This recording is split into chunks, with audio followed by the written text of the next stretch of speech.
Hey, good morning. So glad to be back with you again. Happy to have us as part of your busy Saturday morning.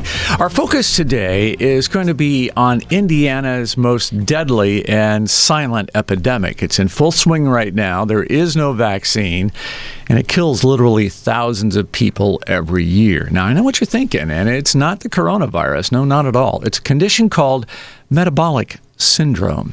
Now, technically, people aren't dying of metabolic syndrome directly. It's as a result of the conditions that this collection of symptoms bring about. And there are some things that you can do about it. So our focus in this half hour is to help you understand exactly what's going on, how this can affect your health, and what you can do about it. And I've invited Gregg Russell, founder of Fort Wayne Custom RX, to join us today. And we'll share some details about what makes metabolic syndrome so dangerous. How many patients, Gregg, do you see each week that have at least some condition related to metabolic syndrome? Sure. Good morning, Leo. Lee, excuse me.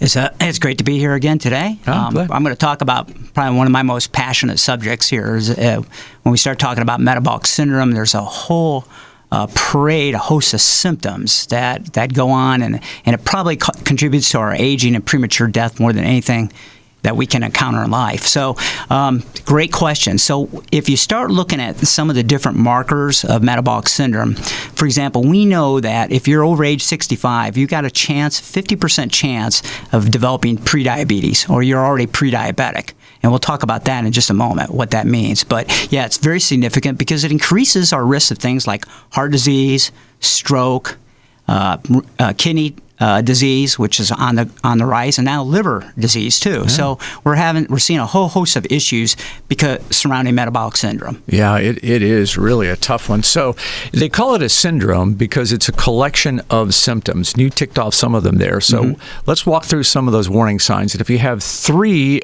or more of these 5 factors, you are diagnosed with metabolic syndrome. One of them is waist size. Your waist size. If for a man you're 40 inches, and if for a woman you're 35 inches, if your waist is larger than that, that's a risk factor. What makes that so important? Yeah. Well, we know that adipose tissue, especially around the waist, collects a whole bunch of different hormones, things like cytokines that we've talked about. They collect in that adipose tissue. We also collect stored fat, stored blood sugars called triglycerides, and it also gets stored in adipose tissue as well as the liver. So these things are what contribute to this aging or this metabolic syndrome. And then you mentioned the triglycerides, so high triglyceride levels, and then low HDL levels of cholesterol, the good cholesterol. So it's the good cholesterol, right? That's too low. So blood pressure, though, is critical. Blood pressure is very critical. And again, that kind of goes along with the syndrome. You find, for example, a lot of patients with diabetes have also hypertension. Obesity, hypertension, blood sugars, those are all abnormalities that are being reflected for our inability to burn our calories properly or produce the energy we need for those mitochondria that we've talked about in past shows. Right, the little powerhouses in your cells. Little powerhouses in our body. That generate all the energy. So if your blood pressure is over 130 over 85, that puts you into the risk category. And then fasting blood sugar above 100. Now, what makes everybody knows? I mean, we're all generally aware of diabetes being associated with high blood sugar, but what is there about blood sugar? What's it doing to my body that's so dangerous? Sure. So, one of the things that blood sugar does is it causes an increase in this hormone called insulin. And insulin's job is the regulator. So it goes up when your blood sugars go up, and it goes down when your blood sugars go down.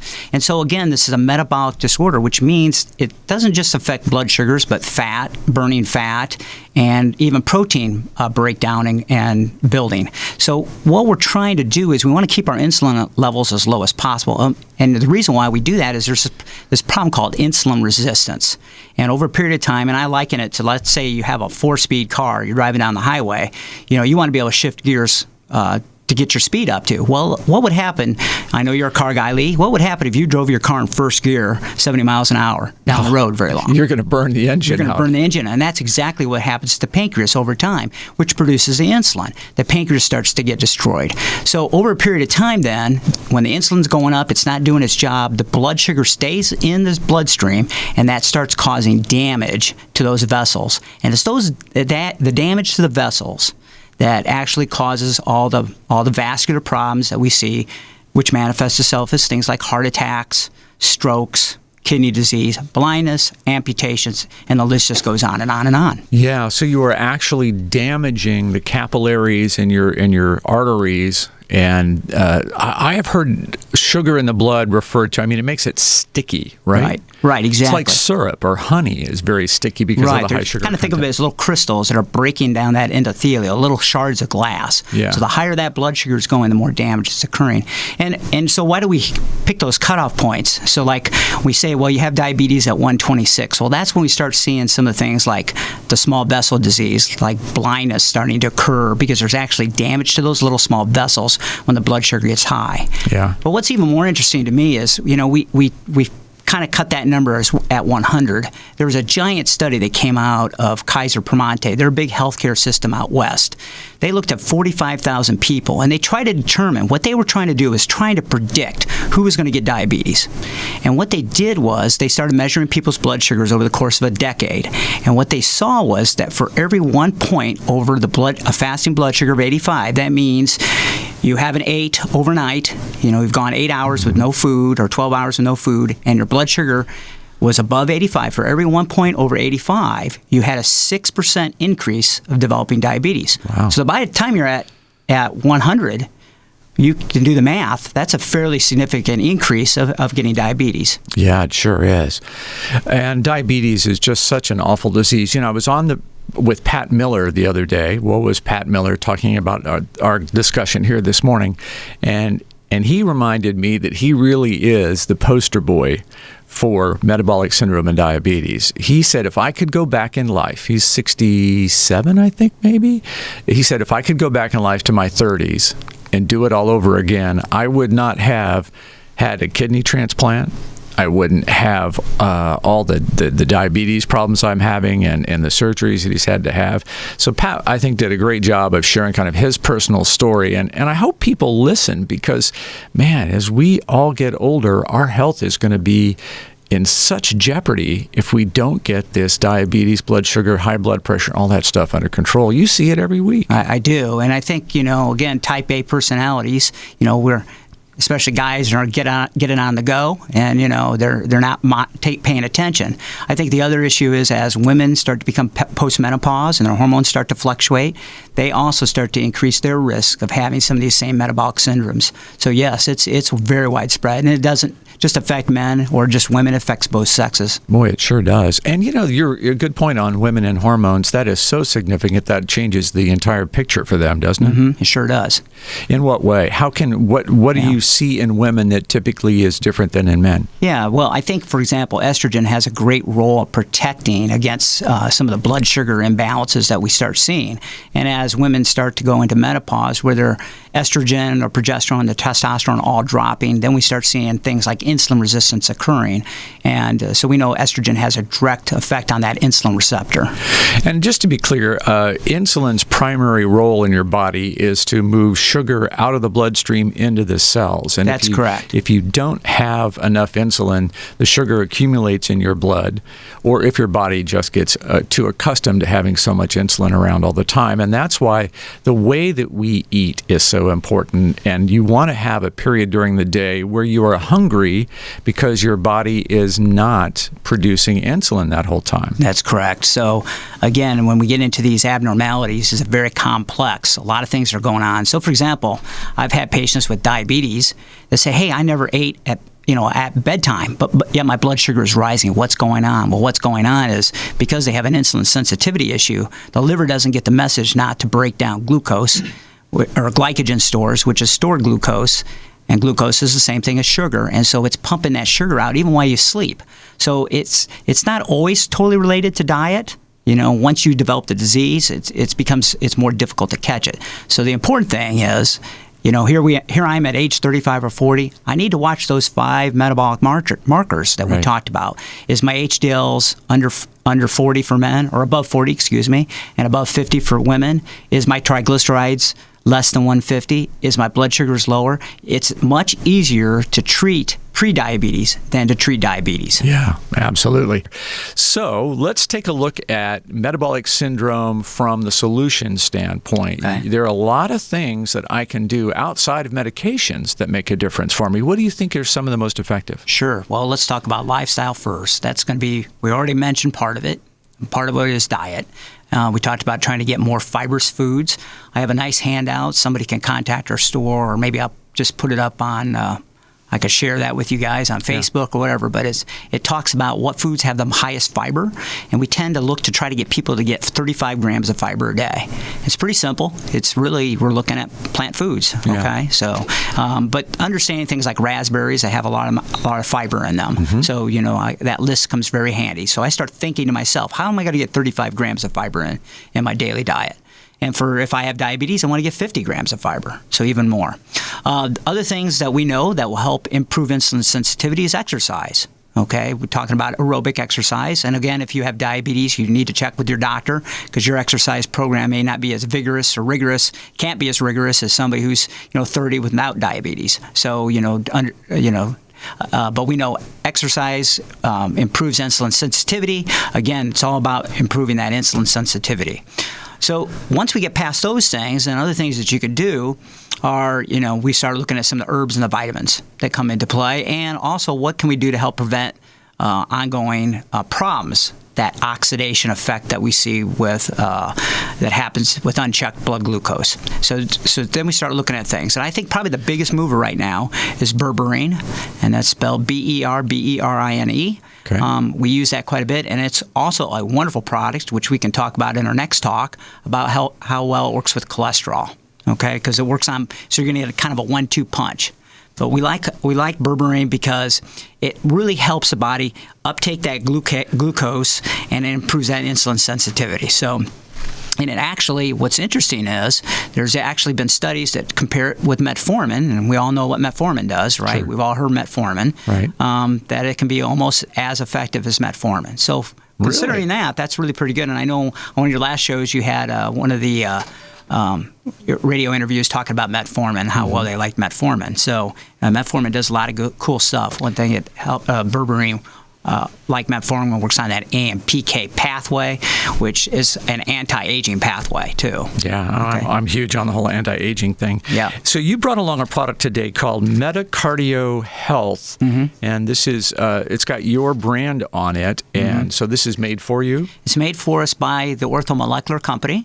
It's actually the same product as CM Core, which is their product, and I've loved that product. I've used it for years in patients with that have diabetes or prediabetes. Again, I'm shooting for those prediabetes patients to try to prevent them from getting to diabetes. So it's got berberine that you mentioned there. It's got a gram of berberine in it, and then also something called alpha lipoic acid. Yes, and those two are a tag team. So I love alpha lipoic acid because alpha lipoic acid also helps improve insulin sensitivity.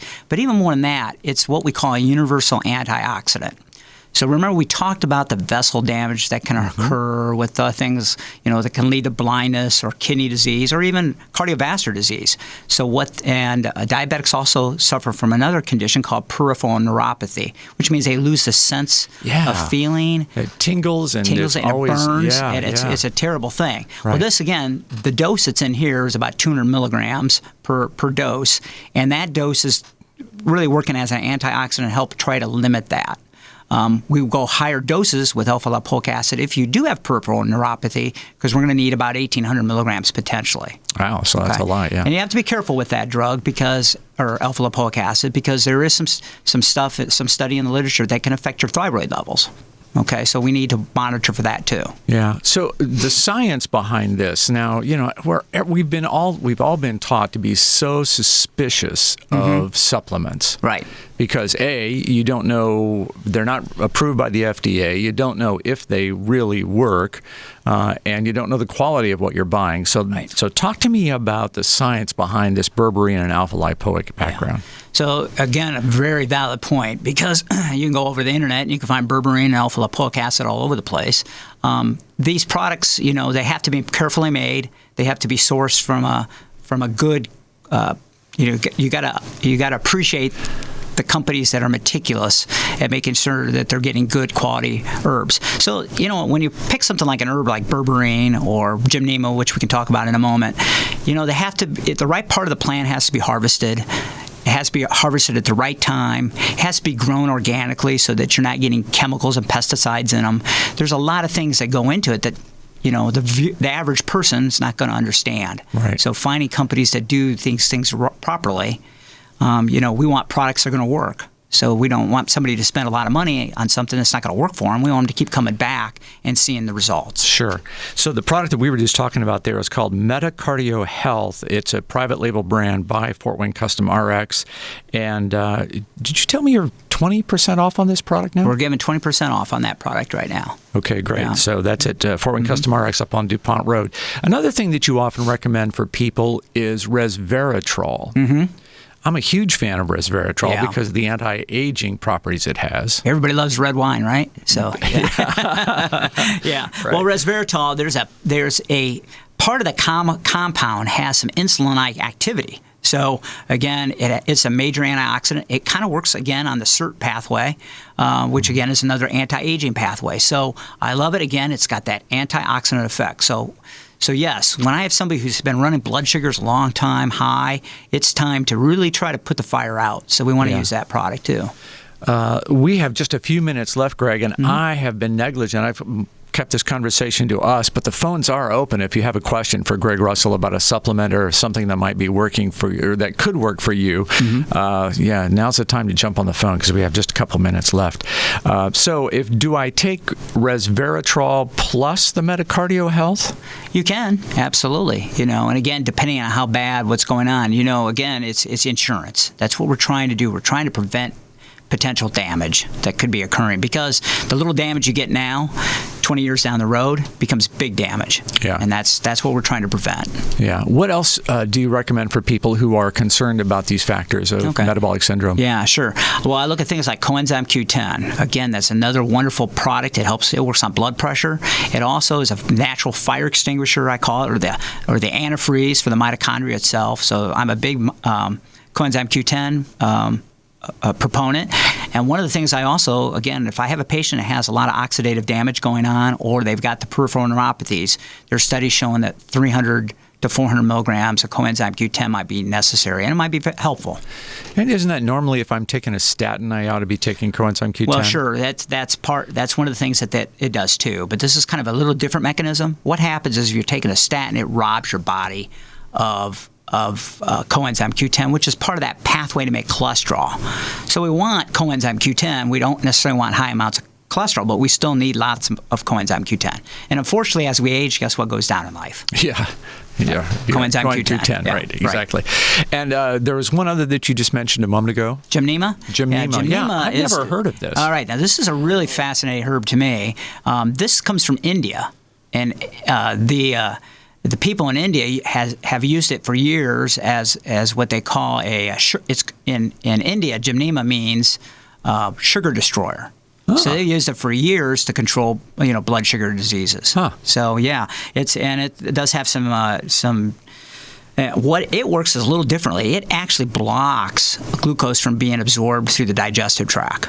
So it kind of works a little bit differently. So again, you start looking at, can you add on these different products? Yes, you can, but you do have to be careful. And again, if you're taking blood glucose lowering products, let's say you're taking insulin or you're taking metformin or any of these other medications, we have to be careful. We don't want to drop your blood sugars too low. Sure. Right? And that's one of the things I always, whenever you're on, I like to remind people that if all you've ever been accustomed to is working with a pharmacist from one of the big chain stores, you just don't have a chance to have a conversation very readily.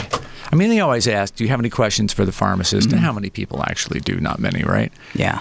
Well, it's amazing. I probably I would say there's some days it feels like I only see 20 people, but I'm talking 10 minutes to them. So, it's just the way that's our type of business is we are very, we want to get to know our patients and we want to prevent future problems. Right. And so that's what I'm encouraging you to do is take advantage of Gregg's knowledge about all of this. And everybody on his team is there to help you and talk with you about health and find a way to work. And you're not trying to get people off medications necessarily. You're trying to just make everything more effective. Right. Exactly. That's between your doctor. I mean, we'd love to get you off medications, but some people will never get off medications. And certainly we're not going to take you off a medication. That's for you and your doctor to work through. But if we can support you so that you can get off medications, then we're certainly going to try that. Or make them more effective, certainly. Absolutely. Hey, 30 seconds left for you. How do you want to leave us today? I want to remind people about the 20% off on the Metacardio Health, but what else would you like to leave them with? Well, I guess, we certainly offer consults, but also, if you have questions or whatever, feel free to call. Send us the emails to our store. I think it's on our website. But especially next show, I would like to kind of delve deeper into cholesterol because I think the two kind of run together. Sure. So if people have questions, man, we'd be happy to answer them on the air. So just get them to us ahead of time. And I don't know, Lee, what's your recommendation for getting those to us? You can always just go to healthcall.live is the website for the show and use the form and just post your question there, and I'll make sure it gets to Gregg.